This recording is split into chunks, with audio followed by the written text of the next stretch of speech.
The 14th Precinct of the New York Police Department is located in the heart of the South Bronx, an area that has undergone significant changes over the past 2 decades.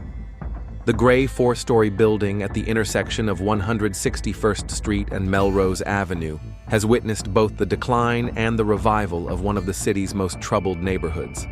In March 2024, it is the workplace for 180 police officers, including Detective Owen Harrison.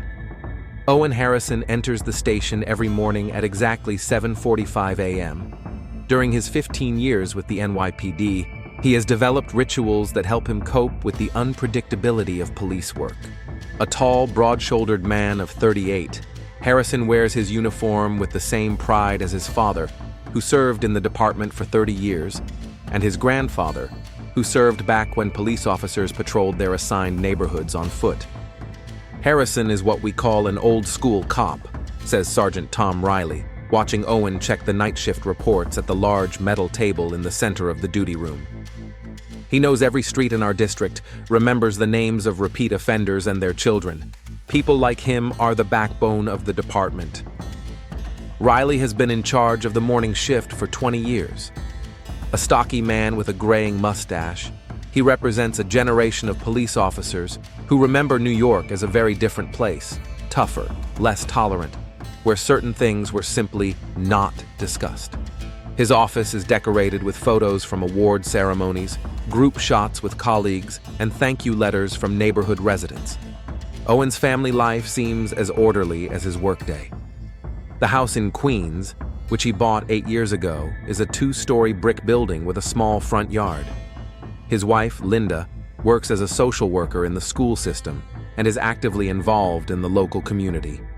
Their children, Michael, 16, and Emma, 14, attend a local Catholic school. Owen is a wonderful father, says the Harrisons' neighbor, Mrs. Patricia Murphy, who has lived nearby for 12 years. He always finds time for his children, despite his demanding job. Every weekend, I see him teaching his son to drive or helping his daughter with her homework in the yard. Linda Harrison describes her husband as a reliable and devoted family man, although in recent months, she has noticed certain changes in his behavior. He's become more pensive, she says, sitting in the kitchen of their home in Queens. Sometimes I catch his gaze. He's looking out the window, but you can tell his thoughts are somewhere else entirely. At the end of February 2024, a new officer, Ross Chen, was transferred to the 14th Precinct. The 29-year-old former soldier arrived from the 32nd Precinct in Harlem at his own request, seeking more experience in working with serious crimes. Chen graduated from John Jay College of Criminal Justice 2 years ago and spent 4 years in the U.S. Army, including 2 tours in Afghanistan, before joining the NYPD. Ross immediately struck me as a professional, recalls Detective Sarah Coleman, who conducted his orientation at the precinct. He asked the right questions, listened carefully, and clearly understood that he wanted to develop as an investigator. Coleman is a 42-year-old divorced woman who has specialized in investigating serious crimes for the past 8 years. Her colleagues respect her for her methodical approach and integrity. Her office on the 3rd floor of the precinct is filled with case files, and maps of the area with crime scenes marked on them hang on the walls. Ross Chen rents a small studio apartment on Manhattan's Upper West Side. This decision surprised his colleagues, as most police officers prefer to live in Queens or Brooklyn for cost-of-living reasons. "I wanted to be closer to the city center," he explains. "After the Army, I like the urban lifestyle." Physically, Ross is noticeably different from the typical police officers of the 14th Precinct. Slim and of average height, he is in excellent physical shape and speaks 3 languages, English, Mandarin, and Spanish, making him a valuable asset in the multicultural Bronx neighborhood. Owen and Ross first met on Monday, March 4, 2024, in the precinct's briefing room. Sergeant Riley introduced the new officer to the shift and announced that Chen would be working alongside Harrison as a detective trainee. "I remember that moment very clearly," says Officer Maria Santos, who was sitting in the same row. Harrison stood up to greet his new partner, and I noticed him pause for a second while shaking Chen's hand. It was subtle, but I noticed. The pair spent their first day on the job patrolling the area and familiarizing Ross with the local streets. Owen showed his new partner the locations of frequent incidents, explained the specifics of working with local residents, and shared his years of experience. Harrison was a patient teacher, Ross recalls. He didn't just show me the routes, he explained the psychology of working with people in crisis situations. That was valuable to me. During their first week working together, the partners established a professional relationship based on mutual respect. Owen valued Ross's military experience and discipline, while the young officer admired the veteran's knowledge of the area and intuition. However, colleagues began to notice certain changes in Harrison's behavior. Officer David Martinez, who has been working in the same precinct for 7 years, notes, Owen was always sociable, loved to joke around in the break room, but after Chen arrived, he became more focused, less involved in general conversations. On March 10, 2024, an incident occurred that many colleagues would later call a turning point. While responding to a domestic violence call on Concord Avenue, the suspect attempted to flee. Ross pursued him across several yards but tripped and fell, cutting his forehead. Owen, who ran after him, rushed to help his partner, forgetting about the pursuit. It was strange, says Officer Santos, who arrived at the scene later. Harrison always put the job first, but here he was completely focused on helping Chen, even though the injury was minor. In his incident report, Owen stated that he stopped the chase for the sake of his partner's safety. Sergeant Riley accepted the explanation without question, but several colleagues noticed the veteran detective's unusual concern. After this incident, the interaction between Owen and Ross became even closer. They began to linger after their shift, discussing cases over coffee in a small cafe near the station. Colleagues explained this as the experienced detective's desire to better prepare the trainee. I thought Harrison was just serious about mentoring, says Detective Coleman. We don't have much time to train newbies, so when someone pays extra attention to it, it's only welcome. At home, Linda Harrison began to notice changes in her husband's behavior. He began to stay late at work more often, explaining that he needed to train his new partner. In the evenings, Owen seemed distracted, often checking his phone and sometimes leaving to answer calls. I thought it was related to stress at work, Linda says. Our family is used to the fact that police work can affect mood and behavior. By the end of March, a routine had developed at the 14th Precinct. Owen and Ross worked as a well-coordinated team, and their effectiveness in investigating cases was noted by their superiors. Sergeant Riley was even considering officially appointing Chen as a detective, which would have been a significant career advancement for the young officer. However, beneath the surface of their professional relationship, more complex feelings were developing, which neither partner had yet dared to admit even to themselves. They found themselves alone outside of work for the first time on April 2nd, 2024. Owen suggested that Ross join him for coffee after a particularly difficult shift, during which they had to work on the case of a teenager who had died of a drug overdose. Instead of the usual cafe near the station, Owen took his partner to a small establishment on Grand Street in Lower Manhattan, far from the areas where their colleagues might recognize them. He said he knew a place that made the best espresso in town, Ross recalls. It seemed strange because we didn't usually go that far from the station, but after that day, I needed to talk to someone who understood this job. Luna Cafe occupies a corner space in an old brick building, its interior minimalist in style with wooden tables and subdued lighting. At 2 in the afternoon, it was sparsely populated, a few students with laptops, a couple of tourists, and office workers on a late lunch. Owen chose a table in the far corner, with his back to the window. They talked about work, the complexity of investigating cases involving young people, and how police officers cope with emotional stress. The conversation lasted 2 hours, and during that time something changed in their dynamic. At one point, Harrison touched my hand, Ross says. It was quick when he wanted to emphasize something he was saying, but the touch lingered a second longer than necessary. Owen remembers that moment as a turning point. I realized that I thought of Ross as more than just a colleague. he later admits. It scared me. In our family, in our environment, such thoughts are simply impossible. After that meeting, Owen spent a sleepless night at his home in Queens. He lay next to his wife, who was sleeping peacefully, and tried to understand what was happening to him. At 38, after 15 years of marriage and a successful career, he was confronted for the first time with feelings that contradicted everything he believed about himself. I could see that something was bothering him, Linda Harrison recalls of that period. He tossed and turned all night and looked tired in the morning. When I asked him, he said he was just thinking a lot about work. The next day at work, Owen tried to keep his distance from Ross, but it proved nearly impossible. Their job required constant interaction, and the young officer seemed oblivious to his partner's behavior. On April 5th, a second significant incident occurred. While patrolling the area, they received a call about an armed robbery at a grocery store on Melrose Avenue. Upon arriving at the scene, they found that the suspect had fled, but the store owner was injured and in need of medical attention. While Owen questioned witnesses, Ross administered first aid to the victim.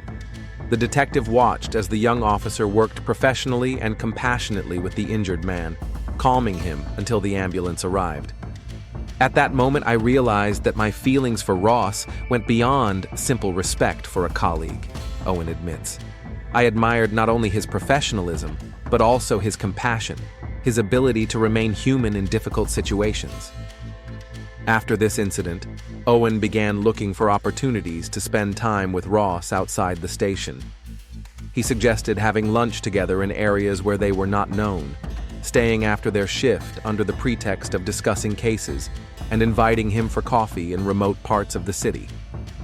Ross, for his part, also began to notice changes in his relationship with his partner.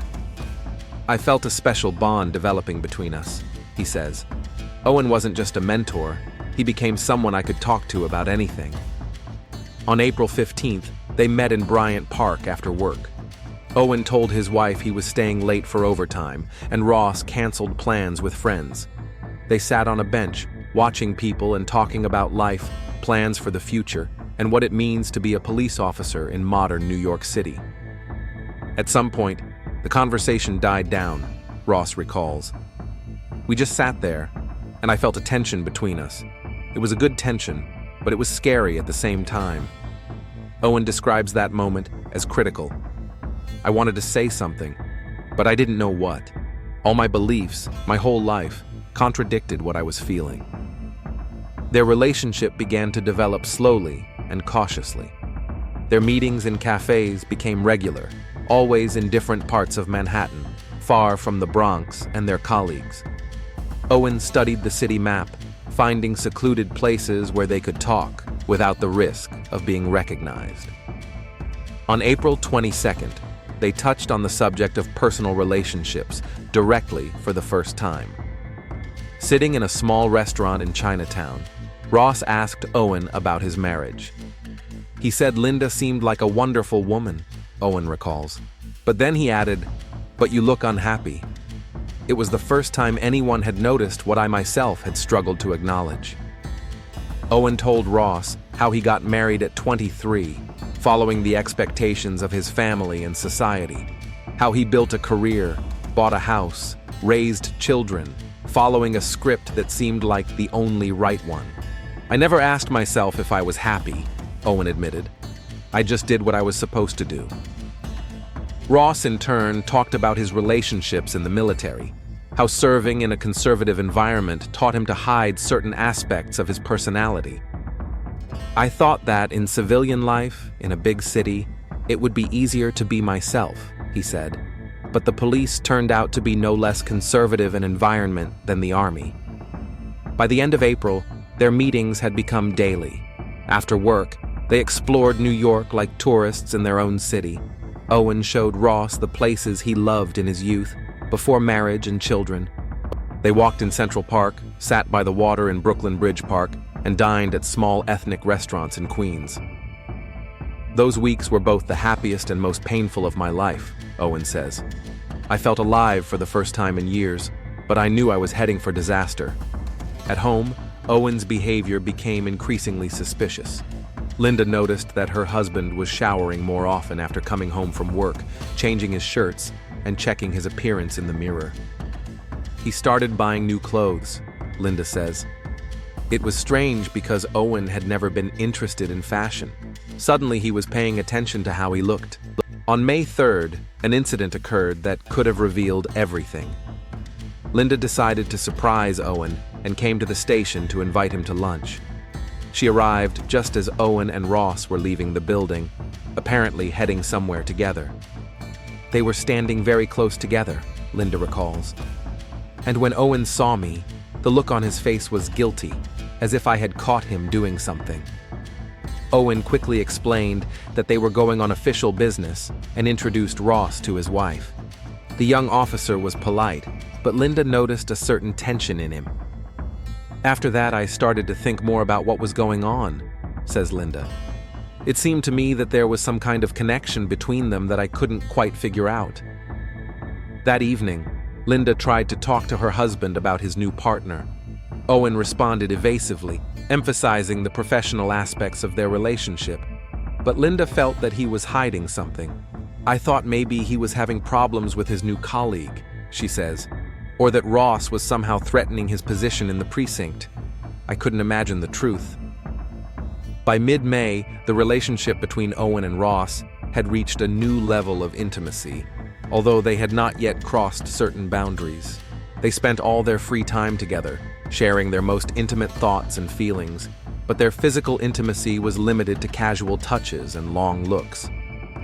We both understood what was happening, says Ross, but we also understood that if we took the next step, there would be no turning back. Owen was tormented by inner conflict. At home, he looked at his wife and children, thinking about how his feelings for Ross could destroy their lives. At work, he tried his best to maintain a professional relationship with his partner, but it was becoming increasingly difficult. I started drinking more than usual, Owen admits. In the evenings, while the kids were doing their homework and Linda was reading, I would sit with a beer and try to figure out who I really was. May 20th was a turning point. After a particularly stressful day investigating a domestic violence case that ended in death, Owen and Ross went for drinks at a bar in the East Village, far from their usual haunts. We were both emotionally drained, Ross recalls. After his third whiskey, Owen started talking about feeling trapped in his own life. In that conversation, Owen openly acknowledged his feelings for Ross for the first time. I said I had never felt anything like this before in my life, he recalls, and that it scared me to death. Ross reciprocated, admitting that he also had strong feelings for his partner. But I also said that I understood the complexity of the situation, he says. Owen wasn't free like I was. They left the bar around midnight, and for the first time in months, Owen didn't go home right after work. Instead, they walked for a long time through the deserted streets of Manhattan, talking about the future, about possibilities, about what their feelings might mean. I remember standing on the Brooklyn Bridge around 2 a.m, Owen says. The city was beautiful, and I felt both completely free and completely doomed. When Owen finally returned home at 2:30 a.m, Linda was awake. She met him in the living room, and for the first time in their years of marriage, they had a serious argument.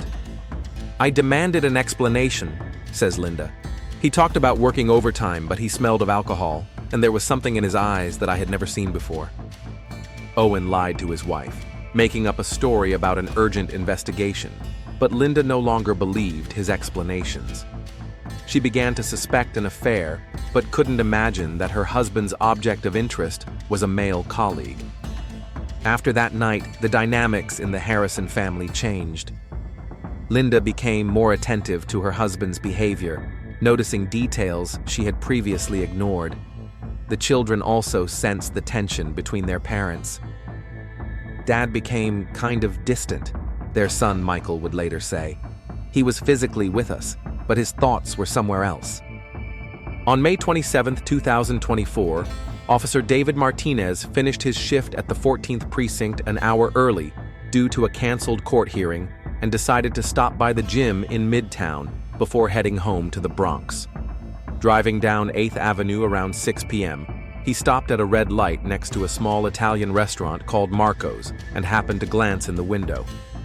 "At first I couldn't believe my eyes," says Martinez, a stocky 34-year-old who has worked at the precinct for 7 years. "I saw Harrison and Chen at a table in the far corner. They were sitting very close to each other, and Harrison was holding Ross's hand on the table." Martinez parked on a nearby street and watched through the restaurant window for about 10 minutes. What he saw left no doubt about the nature of the relationship between his colleagues. They were talking very intensely, looking into each other's eyes the way lovers do, Martinez recalls. At one point, Ross leaned over and kissed Owen. It was quick, but it was definitely a kiss. Martinez had been with the police force long enough to understand the seriousness of what he was witnessing. The New York Police Department officially supports a policy of non-discrimination, but the informal culture of many precincts, especially in areas like the Bronx, remains conservative. "I knew this could ruin Harrison's career," Martinez says. "He's married, he has children, a reputation. In our precinct, things like that aren't taken lightly." The next day, Martinez couldn't concentrate on his work. He watched Owen and Ross during the morning briefing, noticing details of their interaction that had previously seemed innocent. The way they looked at each other, their synchronicity, Owen's protective manner when other colleagues joked with Ross. It all took on new meaning. Now it all made sense, Martinez says. Why Harrison had changed in recent months. Why they always left together after their shift. Why he had become so distracted. On May 29th, Martinez decided to talk to Owen alone. He waited until Ross left for lunch and approached the detective's desk in the duty room. "I need to talk to you," Martinez said, sitting down across from Owen. Alone. They went to an empty interrogation room on the second floor. Martinez describes the next few minutes as some of the most awkward of his career. "I told him I saw him with Chen at the restaurant," Martinez recalls. Harrison's face turned pale, then red. He tried to deny it, said I had misunderstood the situation. Owen remembers that conversation as the moment his world began to fall apart. "I knew it was over," he says. Martinez isn't the kind of person who sees things that aren't there. He understood everything correctly. After several minutes of awkward denial, Owen gave up and admitted the truth. Martinez listened silently, then stated his position. "I told him I didn't care who he slept with," Martinez says, "but that he was jeopardizing not only his career, but Chen's as well, and that sooner or later someone else would notice." Martinez let Owen know that he wasn't going to inform on anyone, but warned that their behavior was becoming too conspicuous. "I told him they had to either stop or be more careful." When Ross returned from lunch, Owen asked him to stay after his shift. They met at the same Luna Cafe on Grand Street where they had first spent time alone together. "Owen looked terrible," Ross recalls. "He said Martinez had seen us yesterday. At first, I didn't understand the seriousness of the situation." Owen explained to his partner what this discovery meant for both of their careers, and especially for his family life. For the next hour, they discussed possible courses of action. "Ross suggested that we should stop hiding," Owen says.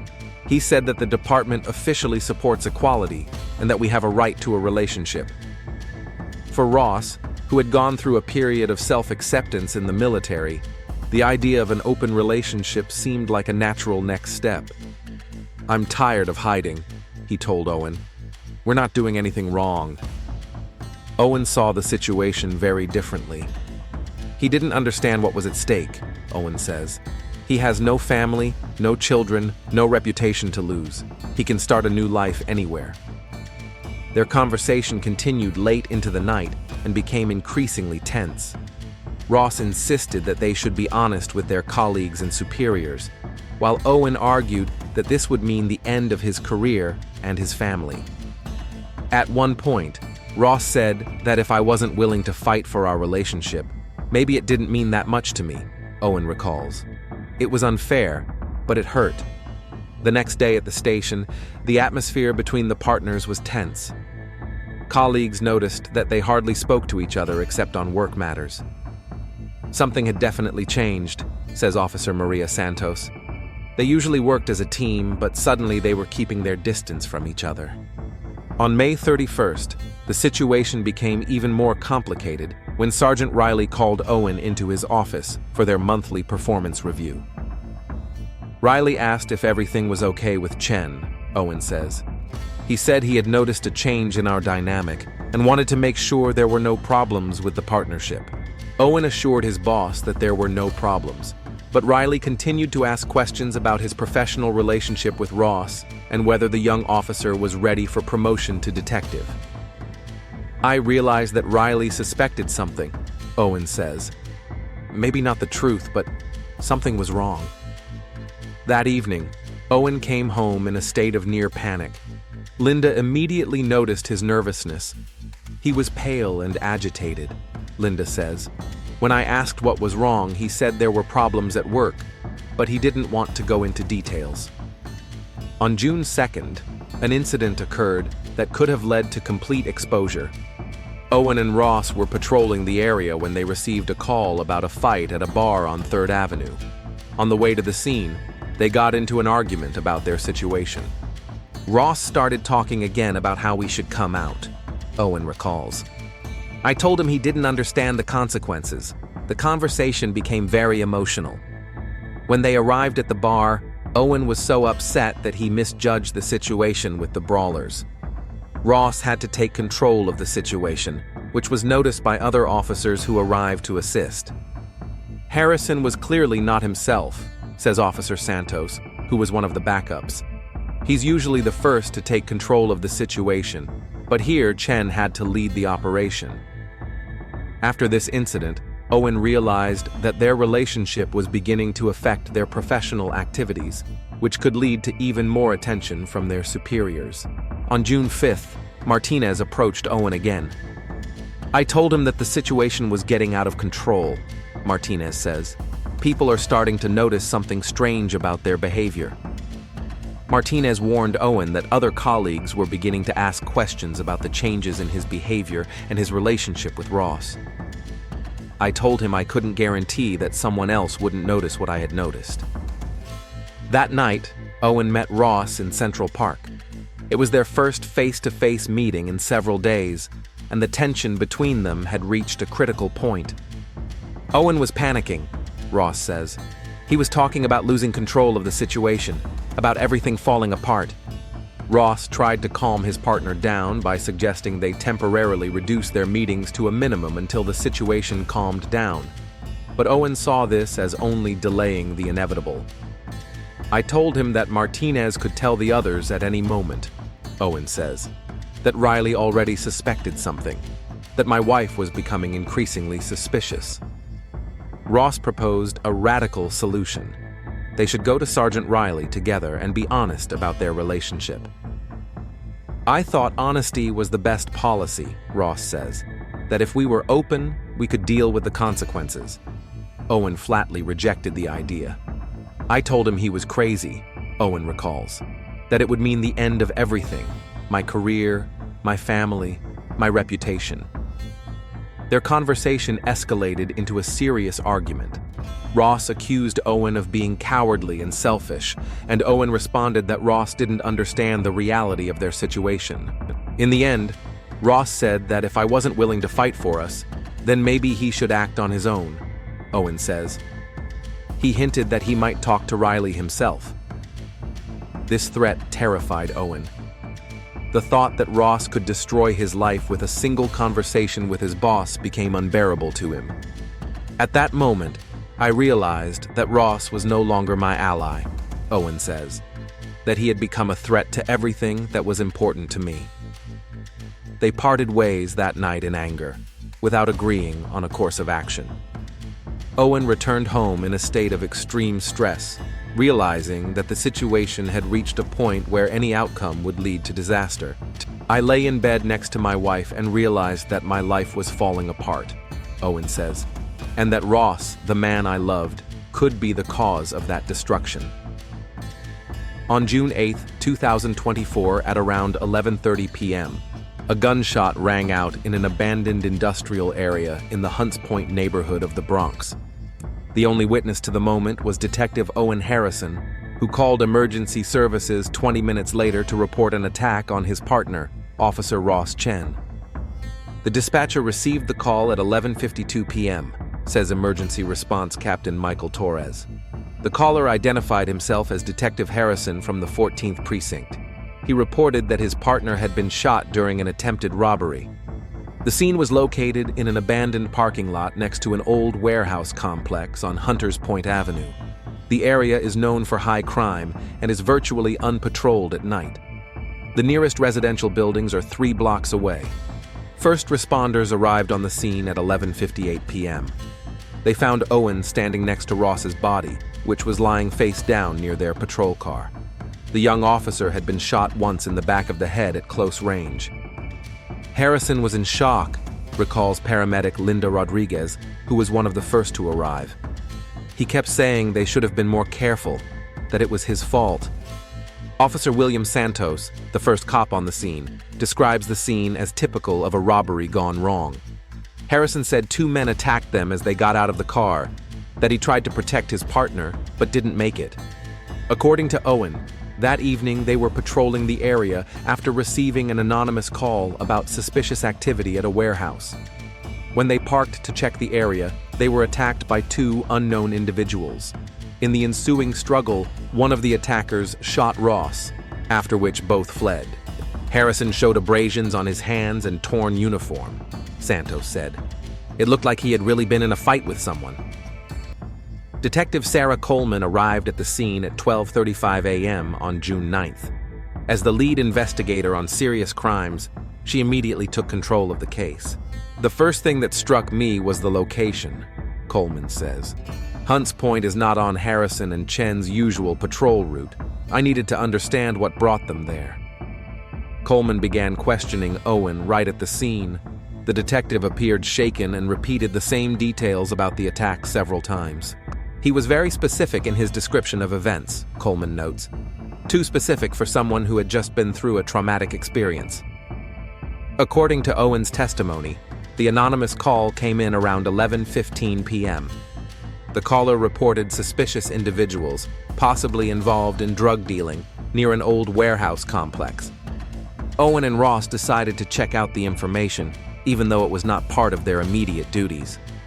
I asked why they didn't report their location to the dispatcher, Coleman says.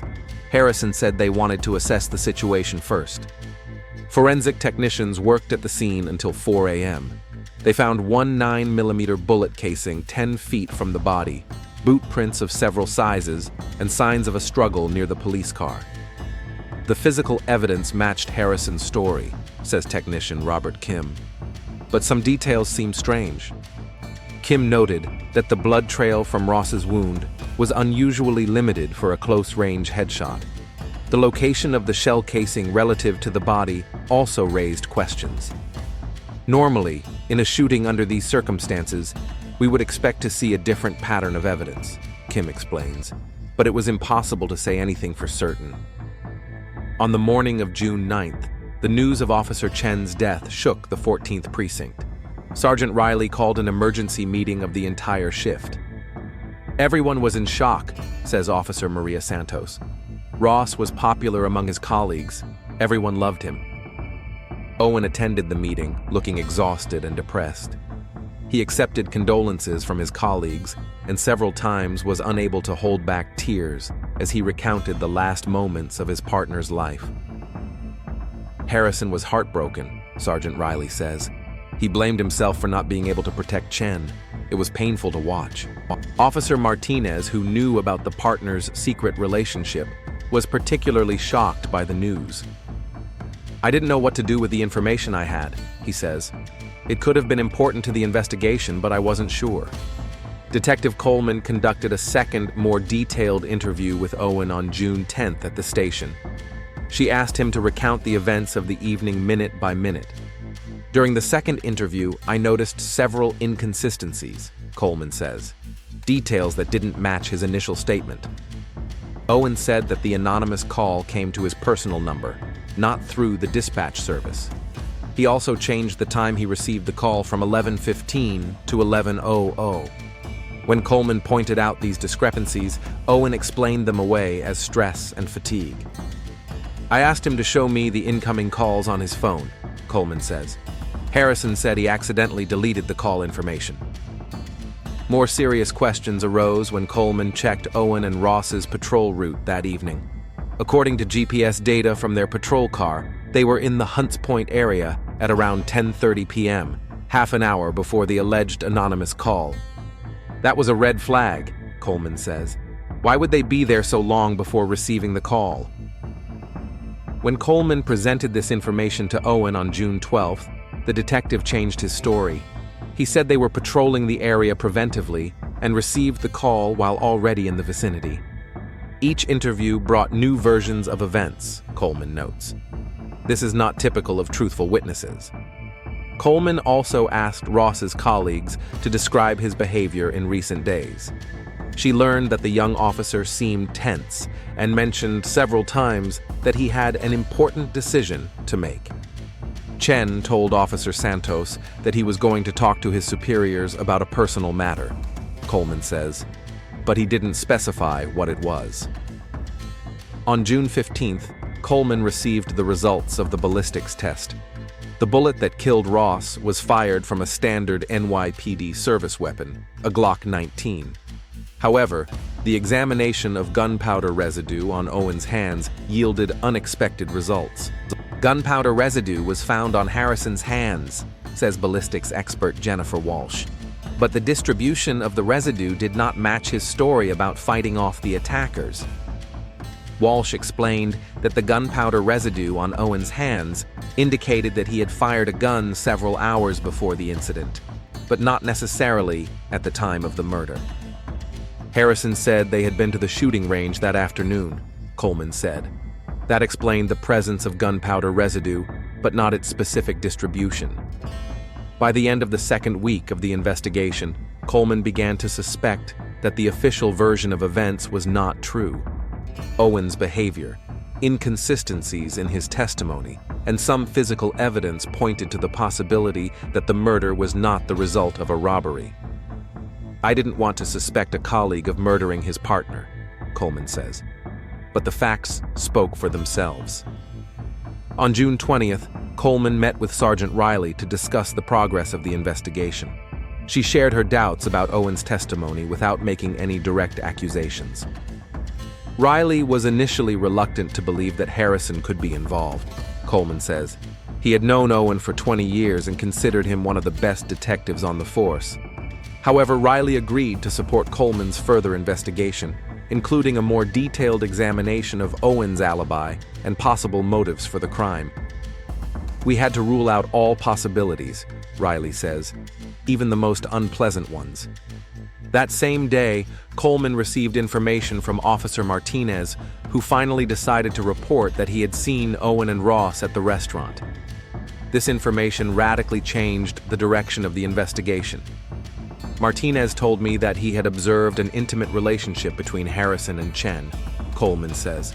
"This provided a whole new perspective on the motive for the murder." With this new information, Coleman began to review all the evidence through the lens of a possible personal relationship between the partners. Suddenly, many details of the case took on new meaning. If there was a romantic relationship between them, it explained many of the oddities in Harrison's behavior, says Coleman, and it provided a motive for the murder. On June 22, 2024, Detective Sarah Coleman obtained a warrant to examine the digital devices of the victim and the suspect. The NYPD's technical department analyzed the phones of Owen Harrison and Ross Chen, discovering correspondence that radically changed the course of the investigation. The messages between Harrison and Chen left no doubt about the nature of their relationship, says digital forensics specialist Detective Mark Thompson. These were not just friendly conversations between colleagues. The analysis showed that the intense correspondence between the partners began in mid-April and continued until the day of the murder. The messages contained declarations of love, plans for meetings, and discussions of the problems associated with having to hide their relationship. In a message dated May 1st, Ross wrote to Owen, "I'm tired of hiding. I want the whole world to know how I feel about you." Owen replied, "You don't understand what's at stake. My family, my career, everything will fall apart." Coleman discovered a particularly important exchange from June 5th, 3 days before the murder. Ross wrote, "I've made my decision. I'm going to talk to Riley tomorrow. We can't go on like this." Owen replied an hour later, "If you do this, you will destroy us both. Please think again." These messages showed a clear motive, Coleman says. Harrison was panicking at the prospect of exposure. Photos taken during their secret meetings in various locations in Manhattan were also found on Ross's phone. In the pictures, the partners looked like a couple in love, holding hands, hugging, laughing. Coleman discovered that Owen had deleted most of the correspondence from his phone on June 7th, the day before the murder. However, technicians managed to recover the deleted messages. The attempt to destroy the evidence was further confirmation of Harrison's guilt, Thompson notes.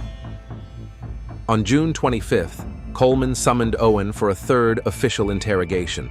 This time, she had concrete evidence of lies in his testimony and was prepared to apply psychological pressure.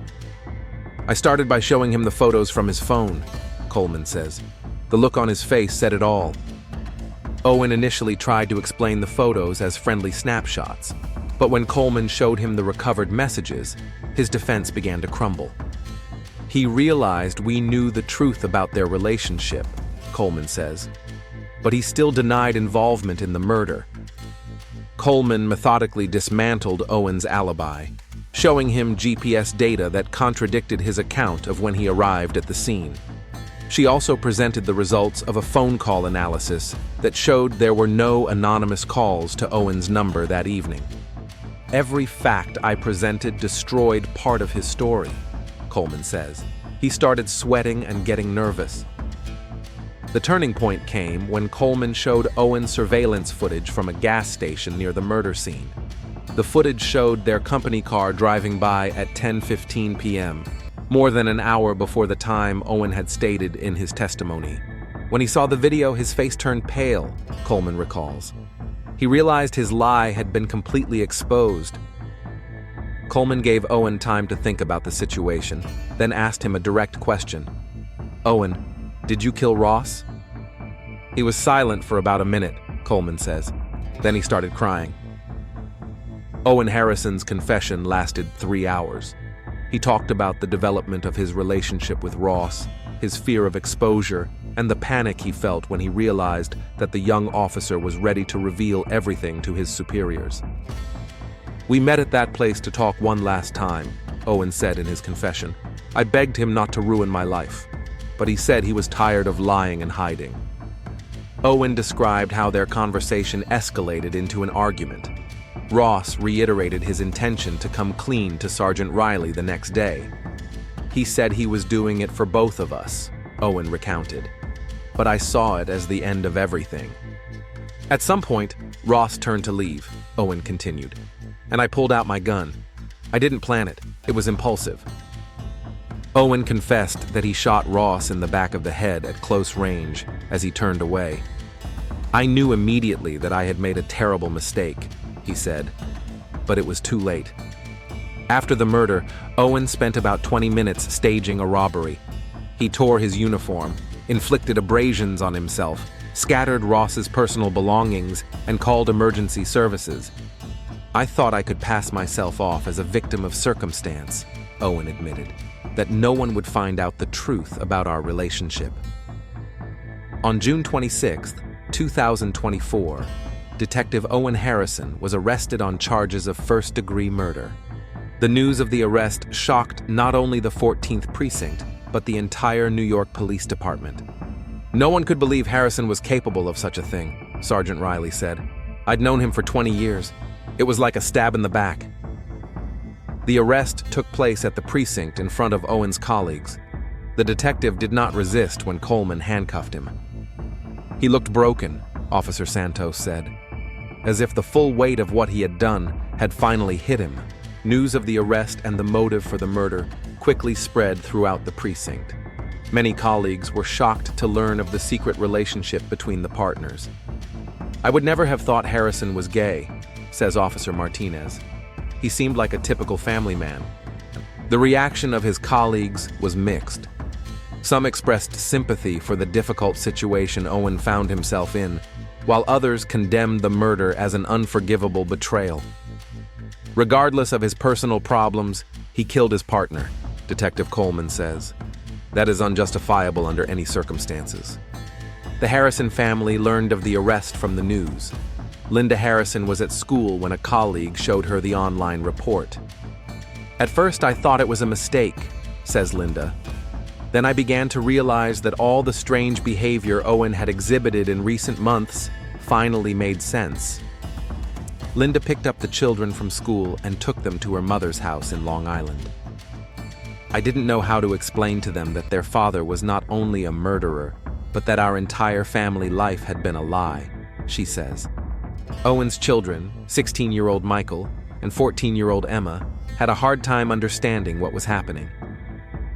"Michael refused to believe it at first," Linda says. "He said his dad couldn't be gay because they had talked about girls." Owen's arrest had serious consequences for the reputation of the 14th Precinct. The police commissioner ordered an internal investigation into how long Harrison and Chen's relationship had gone unnoticed. "We had to figure out if there were any lapses in supervision," said Internal Affairs Division Captain Robert Martinez, no relation to Officer Martinez, "and why no one noticed the changes in Harrison's behavior." The internal investigation revealed that several colleagues had noticed oddities in Owen's behavior, but no one linked it to a possible romantic relationship with his partner. "In retrospect, the signs were obvious," says Sergeant Riley, "but in real time, no one thought in that direction." The investigation also found that the culture of the station did not encourage open discussion of sexual orientation issues, which may have hindered early detection of the problem. "Perhaps if we had a more inclusive atmosphere, Harrison would have felt more comfortable and the situation would not have escalated to murder," notes Captain Martinez. The trial of Owen Harrison began on September 15, 2024. The prosecution was represented by Bronx Assistant District Attorney Jennifer Walsh. "We had irrefutable evidence of the defendant's guilt," Walsh said. "Digital evidence, witness testimony, physical evidence. Everything pointed to Harrison." Owen's defense team, led by renowned criminal defense attorney Michael Torres, attempted to portray the murder as the result of a temporary insanity caused by extreme psychological pressure. "My client was under extreme stress," Torres argued. "He was faced with the prospect of losing everything that was important to him."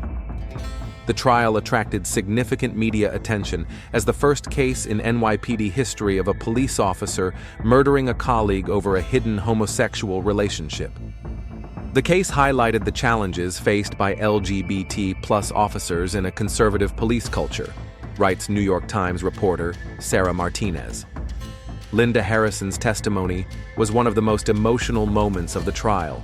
She recounted how she had lived in a marriage without suspecting her husband's true nature.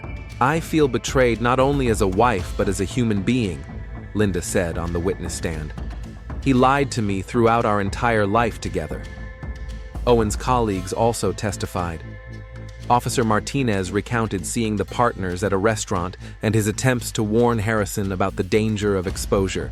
"I thought I was helping him," Martinez said, "but perhaps my silence contributed to the tragedy." Detective Coleman described in detail the course of the investigation and how she uncovered the lies in Owen's testimony. "Every piece of evidence pointed to a cover-up," Coleman testified. "Harrison was betrayed by his own contradictions." On November 2, 2024, the jury found Owen Harrison guilty of second-degree murder, rejecting the defense's claim of temporary insanity. The jury understood that this was a premeditated murder committed to conceal a relationship, said Prosecutor Walsh. On November 15th, New York Supreme Court Justice Patricia Murphy sentenced Owen to 25 years in prison without the possibility of parole for the first 15 years. "Not only did you take the life of a young man, but you also betrayed the trust of the community," the judge said in her sentencing. Your actions cast a shadow on all honest police officers. Owen accepted the sentence without emotion. He seemed resigned to his fate, said his attorney, Torres. The aftermath of the Harrison Chen case continues to affect everyone involved. Linda Harrison filed for divorce and changed her last name. She moved with her children to another state, hoping to start a new life. The children are in therapy, Linda said. It's hard for them to understand how someone they loved and trusted could do such a thing. The 14th Precinct has implemented new support programs for officers facing personal problems.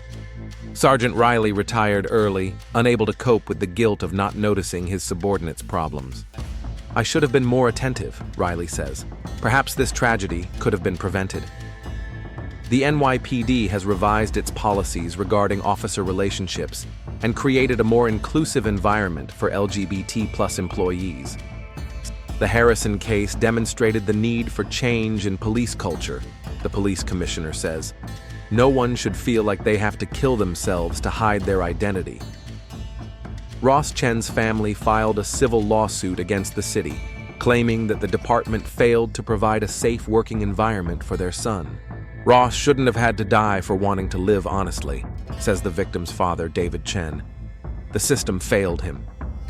6 months later, the 14th Precinct is still feeling the effects of the tragedy. New officers know the story of Harrison and Chen, and it serves as a reminder of the importance of honesty and supporting colleagues.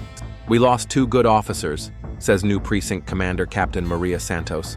One was killed, the other was put in jail. Both losses could have been prevented. The story of Owen Harrison and Ross Chen remains a painful reminder of how secrets and fear can destroy lives, and of the need to create an environment where people can be honest about who they are without fear for their safety or their careers. The abandoned parking lot in Hunts Point where the murder took place is now fenced off. Local residents sometimes bring flowers there in memory of the young officer who died because he wanted to live honestly.